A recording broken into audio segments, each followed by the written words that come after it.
Hello hello hello, this is my reading blog number 16। Book का नाम देख लो, पढ़ते।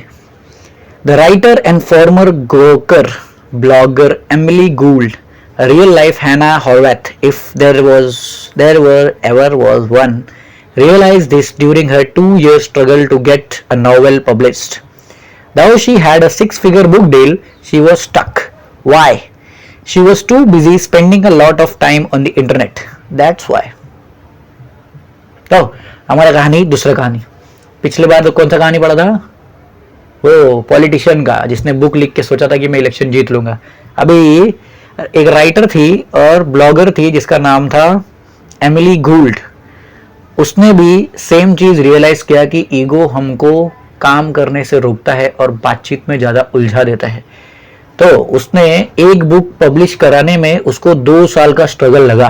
और स्ट्रगल सुनोगे तो आपको हंसी आएगा। देखो क्या स्ट्रगल लगा। उसको एक नॉवल पब्लिश करना था और 2 साल से वो परेशान थी, उसका नॉवल पब्लिश ही नहीं हो रहा था। उसके पास एक 6 फिगर बुक डील था। मतलब क्या, इतना पैसा मिल रहा था जितना हम लोग सोचते भी नहीं रहेंगे, उससे कहीं ज्यादा पैसा मिल रहा था उसको बुक छापने के लिए। लेकिन फिर भी वो फंसी हुई थी, वो कंफ्यूज थी, वो स्टक थी। क्यों? क्योंकि वो इंटरनेट पे टाइम पास कर रही थी, इसके लिए उसको बुक छापने में टेंशन आ रहा था। तो सोचो कितना बेकार है कि इंटरनेट पे और हमारा ईगो दोनों भी मिलके हम लोग को काम करने से कितना रोकते हैं। In fact, I can really remember anything else I did in 2010. I tumbled, I tweeted and I scrolled. This didn't earn me any money, but it felt like work. I justified my habits to myself in various ways. I was building my brand. Blogging was a creative act. Even curating my reblogging someone else's post was a creative act. If you squinted, it was also the only creative thing I was doing. In other words, she did what a lot of us do when we are scared or overwhelmed by a project. She did everything but focus on it.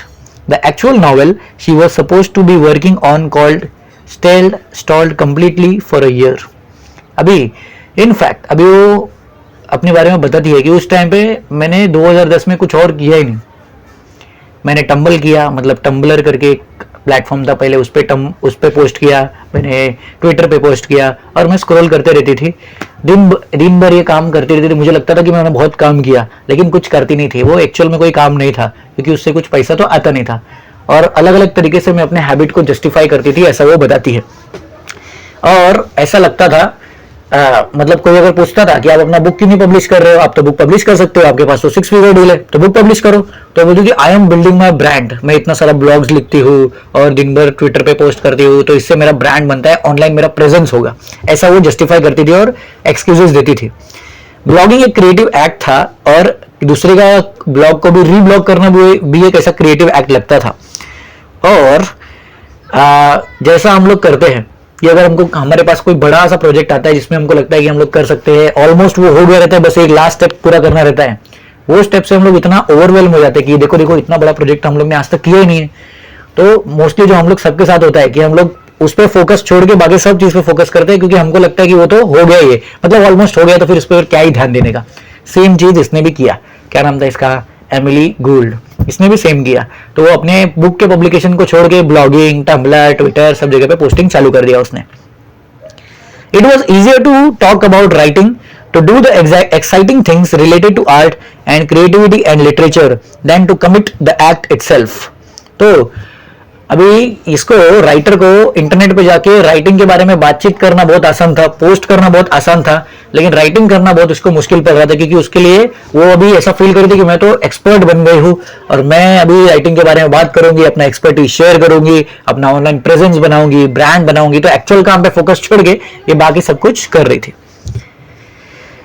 She is not the only one. तो अभी हमारी कहानी में हम लोग हंसेंगे कि अरे ये तो पागल है, इसका इतना सब कुछ अच्छे से हो रहा था, 6 फिगर डील मिला लेकिन नहीं कर रही है। लेकिन वो अकेली नहीं है, हम लोग भी सेम चीज में फंसे रहते हैं।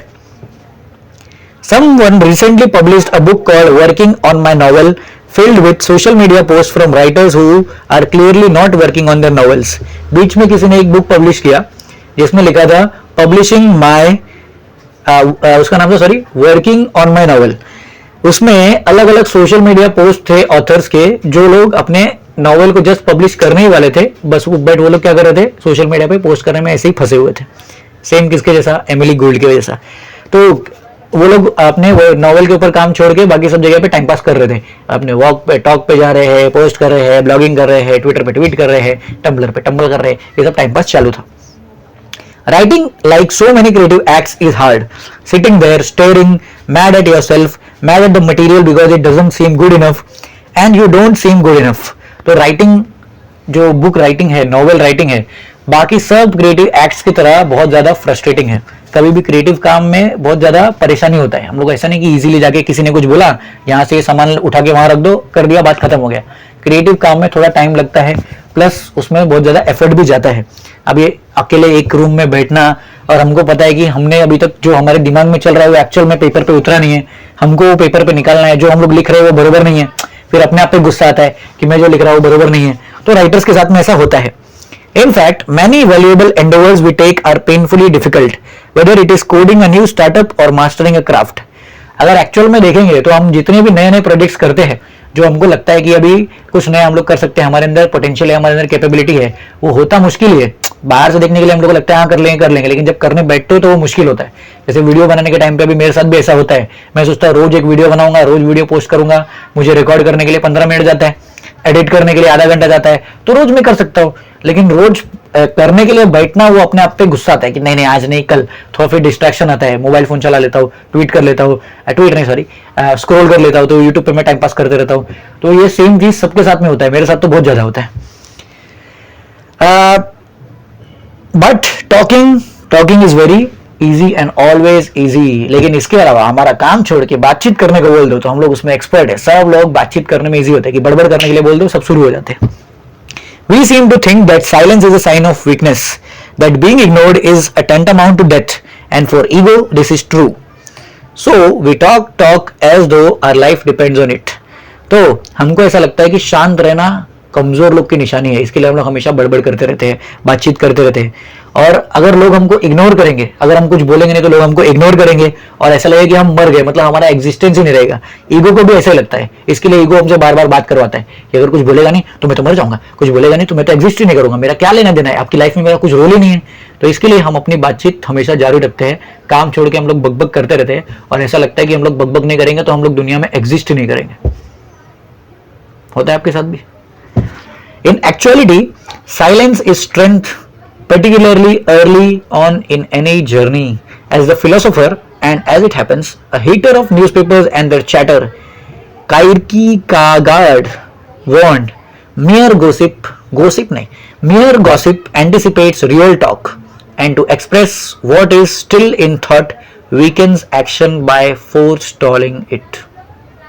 तो जैसे एक बहुत ही अच्छा फिलोसोफर था, उसने बोला कि गॉसिप करना रियल टॉक को एंटिसिपेट करता है। मतलब कि हम लोग गॉसिप करते हो तो हमको लगता है कि हम लोग रियल लाइफ कुछ बहुत ही इंपॉर्टेंट चीज पे डिस्कशन कर रहे हैं, लेकिन एक्चुअल में हम लोग फालतू बातचीत कर रहे होते हैं, फालतू गॉसिप में फंसे हुए होते हैं। और जो हमारे थॉट में है अगर उसको हम लोग एक्सप्रेस कर देते हैं, उससे हमारा एक्शन वीक हो जाता है। मतलब कि अगर आप गाना गाते रहोगे, मैं अभी 5 दिन में ये करने वाला हूँ, मेरा ये 5 प्रोजेक्ट चलने वाला है, ये करने वाला हूँ, तो अंदर से हम लोग वीक हो जाते हैं। जैसे एक कहावत है, never tell your plans to anybody, आपके प्लान सबको बताओ मत।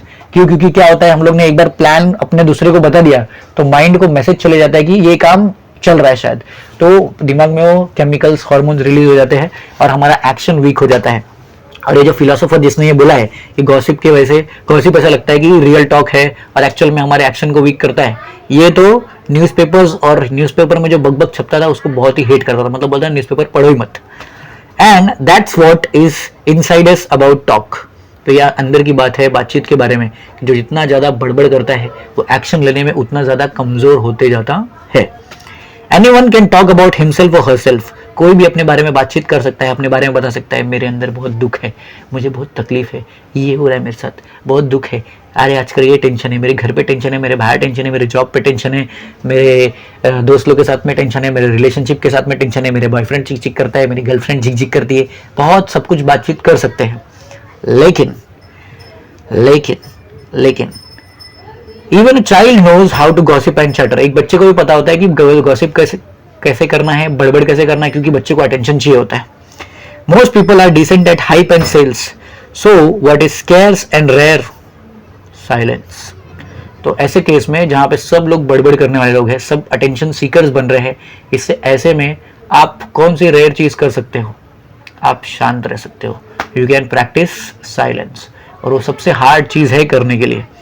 The ability to deliberately keep yourself out of the conversation and subsist without its validation, सबसे हार्ड चीज़, और जो इसको करेगा वो सबसे स्ट्रांग बनेगा। वो चीज़ क्या है कि हम बातचीत से और गॉसिप से और कॉन्वर्सेशन से अपने आप को दूर करें, और दूसरों की वैलिडेशन से अपने आप को वैलिडेटेड ना फील करें, और दूसरों की वैलिडेशन से अपने आप को स्ट्रांग ना फील करें। अपने एक्शन से हम लोग स्ट्रांग होते जाए, ये बहुत हार्ड है, और यही हमको इन फ्यूचर क्या बनाता है?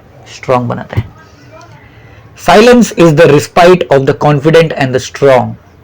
तो साइलेंस वो शस्त्र है, शस्त्र जैसा है। मैं एज्यूम कर रहा हूँ, मेरे को मीनिंग पता नहीं है, लेकिन रिस्पाइट मेरे हिसाब से वो शस्त्र है, या हमारा स्ट्रांग पॉइंट है। साइलेंस उसका ही स्ट्रांग पॉइंट है, जो स्ट्रांग है और जो कॉन्फिडेंट है। जो बहुत ज़्यादा बकबक करता है, इनडायरेक्टली समझ जाओ कि वो अंडर कॉन्फिडेंट है और वो वीक है। तो आपको क्या बनना है? कि आपको कॉन्फिडेंट और स्ट्रांग बनना है, या आपको अंडर कॉन्फिडेंट और वीक बनना है? अगर कॉन्फिडेंट और स्ट्रांग बनना है तो ज़्यादा साइलेंस को प्रैक्टिस कीजिए। अगर आपको वीक और अगर आपको अंडर कॉन्फिडेंट बनना है तो बकबक करते रहिए, मुझे क्या है। चलो, इतना तो लिखा है ये इसमें, बाकी का अपन पढ़ेंगे नेक्स्ट ब्लॉग में। Bye bye.